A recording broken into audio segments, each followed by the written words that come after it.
विद्यार्थी मित्रांनो, आजपासून आपण व्याकरणाचा अभ्यास करणार आहोत.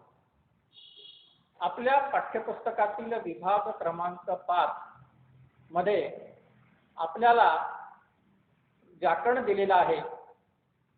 त्यामधील पहिला त्यातलं जे पहिलं प्रकरण जे आहे ते आहे शब्दशक्ती. या शब्दशक्तीचा विचार आज आपण करणार आहोत. माणसांचे परस्परातील व्यवहार भाषेच्या माध्यमातून चालतात. आपण एकमेकांमध्ये जो व्यवहार करतो आहे, एकमेकांशी आपण बोलतो आहोत, हे आपण भाषेच्या माध्यमातून बोलतो आहोत. भाषेच्या माध्यमातून हे सर्व व्यवहार आपण करतो आहोत. भाषेच्या माध्यमातूनच साहित्याची निर्मिती होते. ही जी भाषा आहे, आपण एकमेकांशी या भाषेद्वारे बोलतो आहोत. त्याच भाषेद्वारे साहित्याची निर्मिती देखील होते. दोन्ही ठिकाणची भाषा परिणामकारक व वैशिष्ट्यपूर्ण असते. ज्याप्रमाणे चित्रकाराचा अनुभव आपण त्याच्या रंगांमधून घेतो, गायकाचा अनुभव आपण त्याच्या सुरांमधून घेतो, त्याचप्रमाणे लेखकाचा अनुभव शब्दांमधून व्यक्त होत असतो. भावना, विचार, संदेश यांची देवाणघेवाण होण्यासाठी व त्याची प्रभावी अंमलबजावणी किंवा त्याची प्रभावी अभिव्यक्ती होण्यासाठी योग्य सूचक आणि पोषक शब्दांची योजना करावी लागते. अनेक शब्दांमधून योग्य शब्दांची निवड करण्याची क्षमता माणसामध्ये म्हणजेच आपल्यामध्ये ती असायला हवी. तिचा अचूक वापर करण्याची कौशल्ये त्याला ज्ञात म्हणजेच त्याला माहिती असायला हवी. यासाठी शब्दशक्तींची ओळख करून घेणे उचित ठरते, म्हणजेच योग्य ठरते. आता आपण शब्दशक्ती म्हणजे काय हे आपण पाहणार आहोत. आपण आपल्या भावना, विचार, कल्पना ह्या भाषेच्या द्वारा व्यक्त करतो. अक्षरे, शब्द व वाक्ये हे भाषेचे घटक आहेत. अक्षरांच्या अर्थपूर्ण क्रमाला आपण शब्द असं म्हणतो. या प्रत्येक शब्दाला एक विशिष्ट अर्थ असतो. भावना प्रकट करण्यासाठी आपल्याला योग्य शब्दांची निवड करावी लागते. म्हणजेच शब्दांच्या अंगी अर्थ प्रकट करण्याची जी शक्ती असते तिला आपण शब्दशक्ती असे म्हणतो. त्याची इथं व्याख्या आहे. व्याख्या कोणती आहे? शब्दाच्या अंगी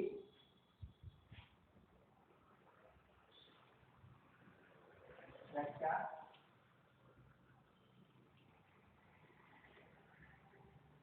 शब्दाच्या अंगी अर्थ प्रकट करण्याची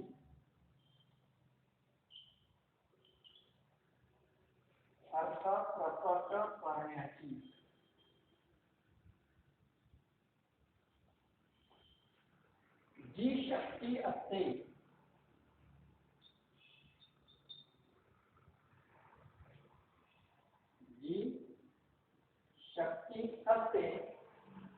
तिला शब्दशक्ती असे म्हणतात.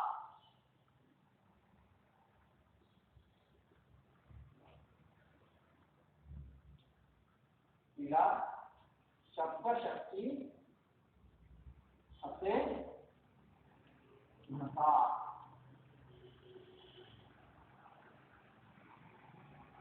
ही शब्दशक्तीची जी व्याख्या आहे, ही व्याख्या इथे आपण आता पाहिलेली आहे. दुसरी एक शब्दशक्तीची व्याख्या आहे, तीही आपण पाहूया. शब्दांच्या अंगी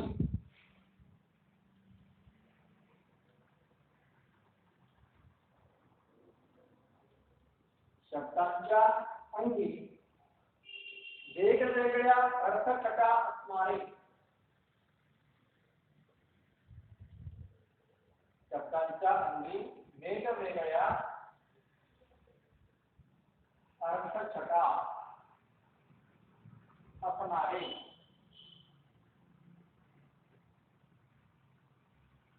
अर्थ व्यक्त करण्याची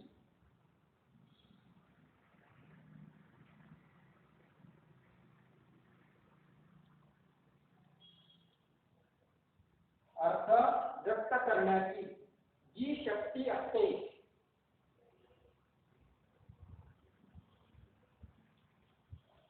जी शक्ती असते तिला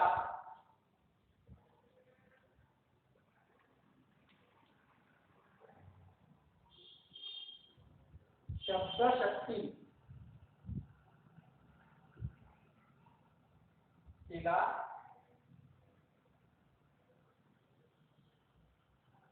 शब्दशक्ती असे म्हणतात.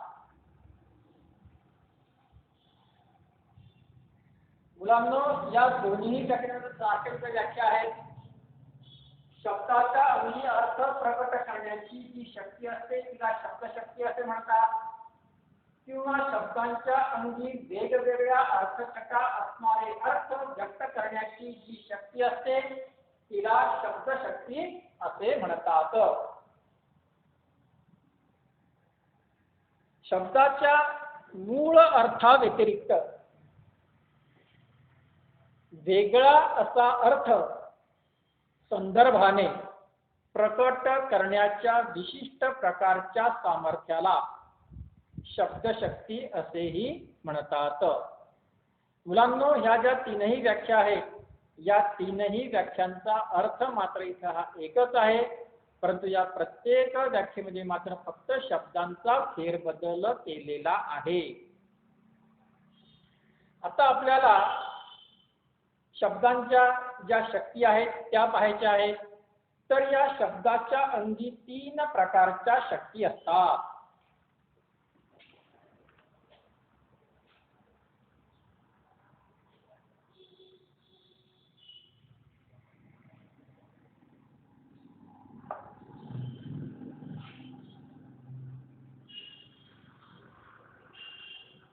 शब्दाच्या अंगी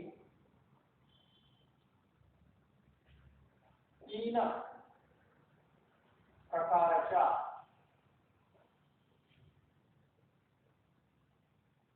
शक्ती असतात.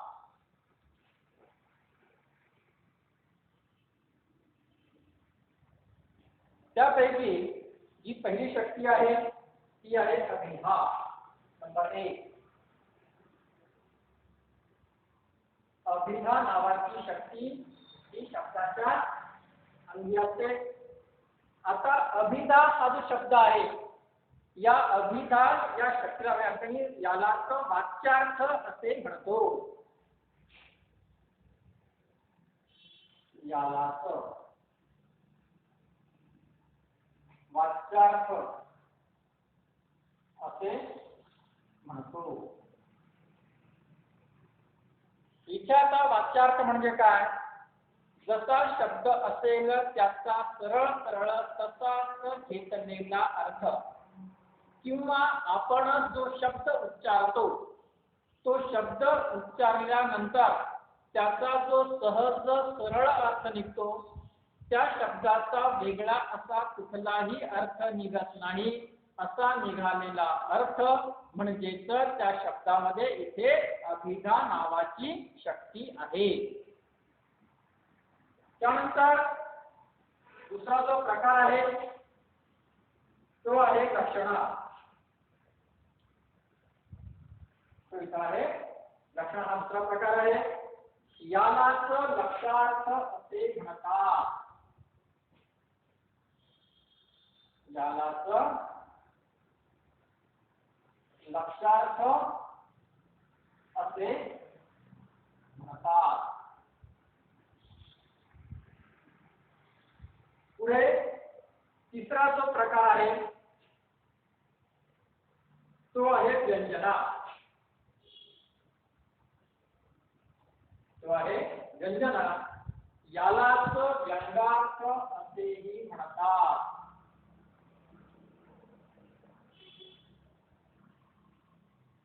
यालाच व्यंगार्थ असे म्हणतात.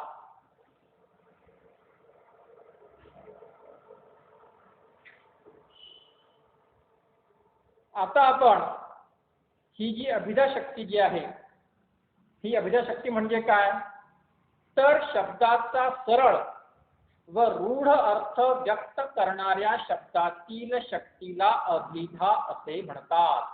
काय याची व्याख्या आता या अभिधा शक्तीची असणारी ही व्याख्या आहे. तर काय त्याच्यामध्ये शब्दाचा सरळ व रूढ अर्थ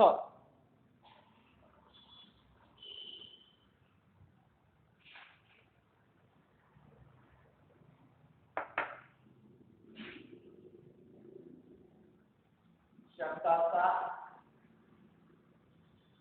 सरळ व रूढ अर्थ व्यक्त करणाऱ्या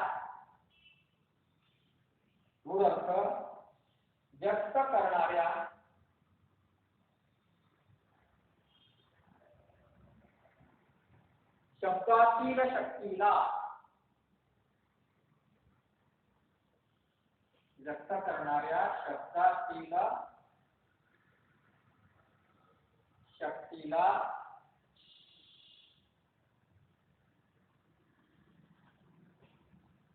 अभिधा असे म्हणतात. अभिधा असे म्हणतात. किंवा एखादा शब्द उच्चारल्यानंतर त्याचा जो रूढ व सरळ अर्थ निघतो तो अर्थ व्यक्त करण्याच्या शब्दाच्या शक्तीला अभिधा असे म्हणतात. आता आपण इथे काही उदाहरणं पाहू. त्यामधलं उदाहरण पहिलं जे आहे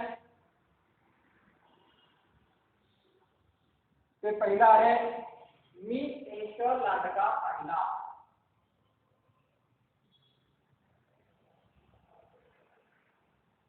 मी एक लांडगा पाहिला. हे झालं एक वाक्य. आता या वाक्यातील लांडगा हा शब्द आहे. या लांडगा या शब्दाचा आपण उच्चार केल्याबरोबरच आपल्याला जंगलातील एका हिंस्र प्राण्याची आठवण येते. जंगलामधील असणारा एक हिंस्र प्राणी. आता या अर्थाशिवाय दुसरा याचा कुठलाही सरळ साधा आणि सोपा अर्थ निघत नाही.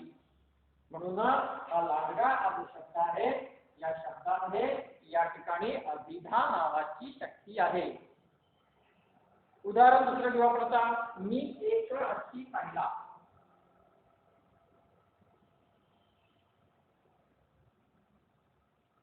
मी एक हत्ती पाहिला. आता याही वाक्यामध्ये हत्ती हा शब्दाचा उच्चारता क्षणीच आपल्याला एक अवाढव्य प्रकारचा प्राणी आपल्या डोळ्यासमोर येतो, ज्याला सोंड आहे. सोंड असणारा एक अवाढव्य प्रकारचा जो प्राणी आहे तो प्राणी आपल्या डोळ्यासमोर येतो. याशिवाय वेगळा असा हत्ती याचा अर्थ निघत नाहीये. सरळ हत्ती हा एक जंगली आणि पाळीव प्राणी देखील आहे.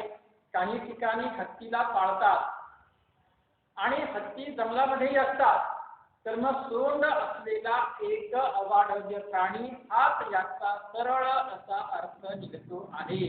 आणि म्हणून हत्ती हा जो शब्द आहे या शब्दामध्ये अभिधा नावाची शक्ती आहे असं आपण म्हणतो.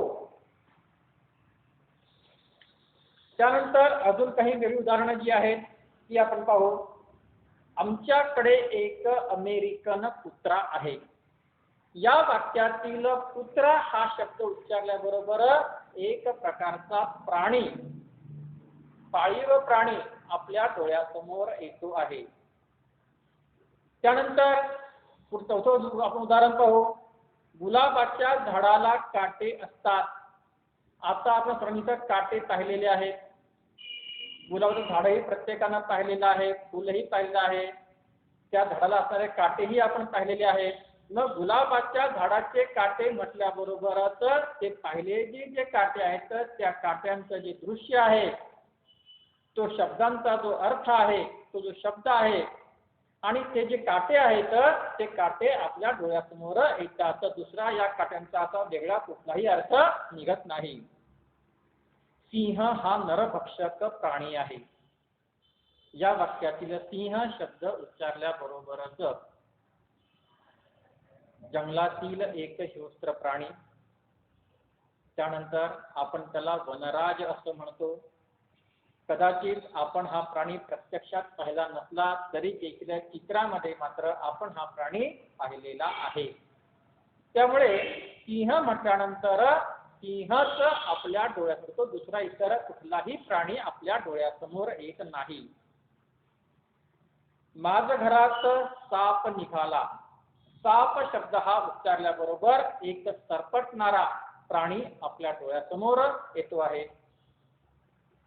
ससा हा चपळ प्राणी आहे. ससा शब्द उच्चारल्याबरोबर जो ससा हा जो प्राणी आहे तो प्राणी आपल्या डोळ्यासमोर येतो. याचा दुसरा कुठलाही वेगळा अर्थ किंवा दुसरा कुठलाही वेगळा प्राणी आपल्या डोळ्यासमोर येत नाही. तर आता या ठिकाणी थोडक्यामध्ये एखादा शब्द उच्चारल्याबरोबर त्याच्याशी निगडीत जो सर्वसामान्य अर्थ आहे तो सर्वसामान्य अर्थ निघतो. त्या शब्दामध्ये असणारी ही जी शक्ती आहे त्या शक्तीला आपण अभिधा असे म्हणतात आणि या वाचार कलाचं अभिधा शक्ती असं आपण इथे म्हणतो. यानंतर आपण आता या अभिधा शक्तीची जी वैशिष्ट्ये आहेत ती आपण त्याचा वैशिष्ट्य पाहणार आहोत. यामध्ये या अभिधा शक्तीचं पहिलं वैशिष्ट्य आहे आणि ते पहिलं वैशिष्ट्य म्हणजे कोणतं आहे तर वाचल्याबरोबर शब्दशः अर्थ कळतो. वैशिष्ट्य एक आहे शब्द वाचल्याबरोबर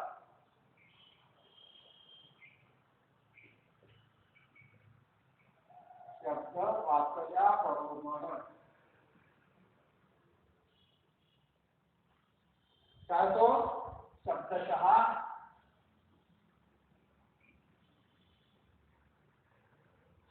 अर्थ करतो.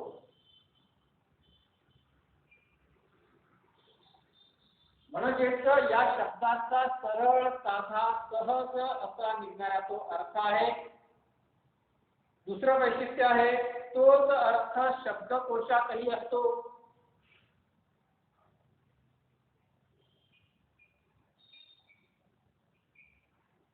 तोच अर्थ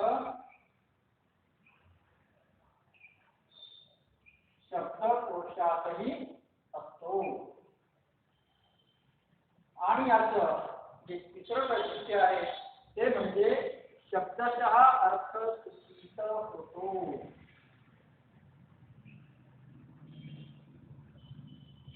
शब्दशः अर्थ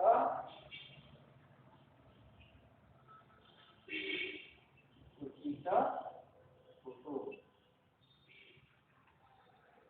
ही या अभिधा शक्तीची असणारी वैशिष्ट्ये आहेत.